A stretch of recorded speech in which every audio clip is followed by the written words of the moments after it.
राजस्थान के सभी पेंशनधारियों को मेरा नमस्कार। MS news Hindi YouTube channel पर साथियों आपका एक बार फिर से स्वागत है। तो आज का टॉपिक बहुत ही खास होने वाला है, तो वीडियो को शुरू से लेकर लास्ट तक जरूर देखें। तो साथियों आज हम बात करेंगे एक नई योजना के बारे में जो राजस्थान के मुख्यमंत्री भजनलाल शर्मा द्वारा घोषित की गई है।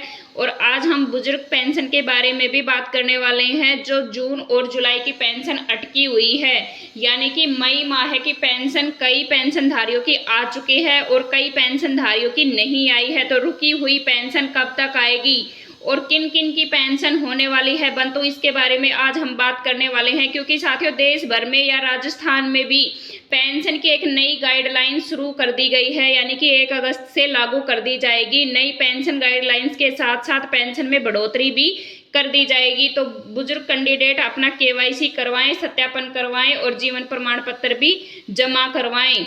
राजस्थान में विकलांग पेंशन योजना 2025 में बड़ा बदलाव आने वाला है, यानी कि राजस्थान में विकलांग पेंशनधारियों के आर्थिक रूप से 40% या उससे अधिक लोगों को साथियों बहुत ही गाइडलाइंस के तौर पर अच्छा लाभ मिलने वाला है। तो वीडियो को शुरू से लेकर लास्ट तक देखें, वीडियो में बने रहे। अभी तक आपने हमारे चैनल को सब्सक्राइब नहीं किया है तो MS news Hindi YouTube channel को सब्सक्राइब करना बिल्कुल भी ना भूले। 1 अगस्त 2025 से राजस्थान में विभाग से आ गए हैं आदेश, यानी कि विभाग की तरफ से भी आदेश जारी कर दिए गए हैं। यानी कि फर्जीवाड़े की तरफ से, यानी फर्जीवाड़ा होने की वजह से किस किस की होगी पेंशन बंद। सही पेंशनधारी को मिलेंगे 2500 रुपये, यानी कि जो सही पेंशनधारी है जिनको पेंशन मिलनी चाहिए उनको तो मिलेंगे 25 रुपये। बाकी फर्जी जो पेंशनधारी हैं उनकी पेंशन बंद होने वाली है। पेंशनधारियों से बड़ी अपील है कि पेंशन में भी बढ़ोतरी होने वाली है, लेकिन पेंशनधारियों से अपील है कि वो अपना सत्यापन जमा करवाएं।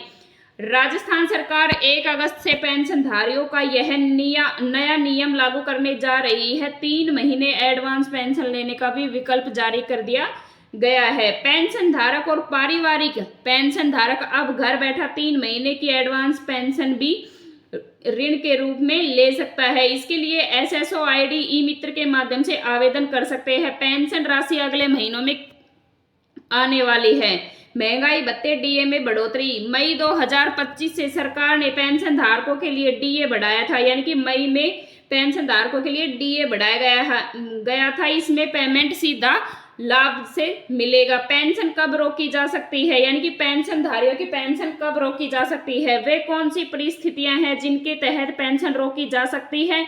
लाभार्थी की मृत्यु होने पर या उसके द्वारा उचित समय तक राशि न निकालने के जाने के पर भी पेंशन रोकी जा सकती है, यानी कि समय समय पर बैंक जाएं और अपनी राशि का ध्यान रखें।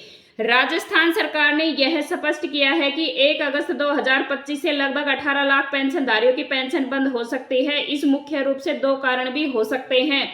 फिजिकल वेरिफिकेशन न करवाना। पेंशन भोगियों को हर साल नवंबर में सरकार ने देर से 31 मार्च तक बढ़ाया था, यानी कि नवंबर में पेंशन आने वाली थी वो मार्च में आई थी। अपनी सुविधा का स्थायी सत्यापन फिजिकल वेरिफिकेशन करवाना होता है, यानी कि जो सत्यापन था वो भी नवंबर में होना चाहिए था लेकिन मार्च में करवाया गया है।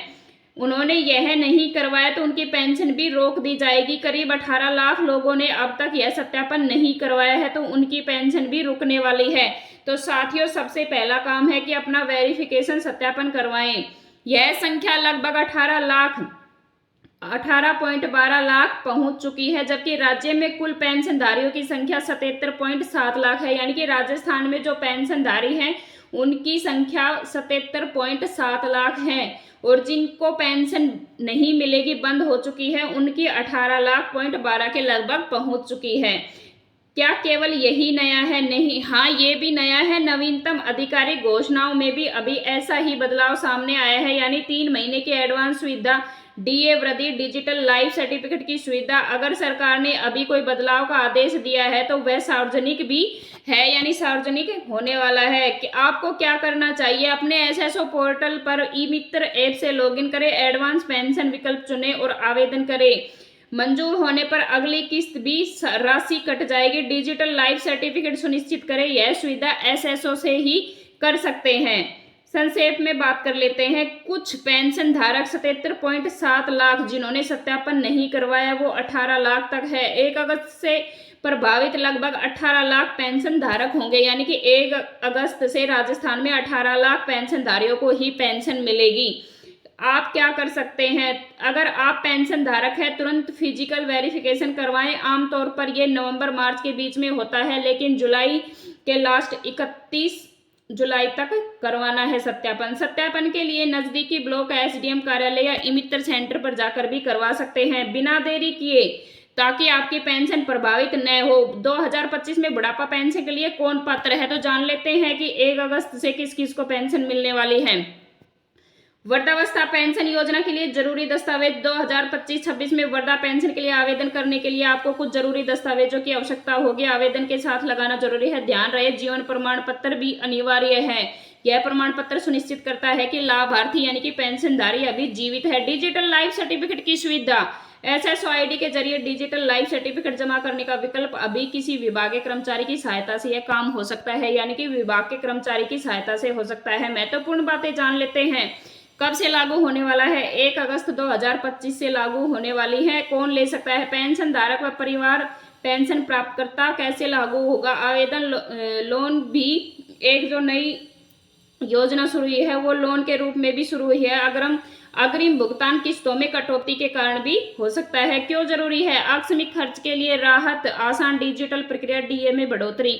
तो साथियों, इनके साथ साथ कुछ नई घोषणाएं भी हुई हैं। जो नई योजनाएं हैं उनके बारे में हम जान लेते हैं। तो उनमें से एलपीजी गैस सिलेंडर की कीमतों में भी बदलाव आने वाला है, यानी कि हो गया है। हर महीने की 1 तारीख को एलपीजी गैस सिलेंडर की कीमतों में बदलाव होता है। जुलाई महीने में सरकार द्वारा 19 किलो के कमर्शियल एलपीजी सिलेंडर की कीमत को घटाया गया था। वही संभावना जताई जा रही है कि अगस्त में भी दोबारा एलपीजी गैस की कीमत को घटाया जाएगा।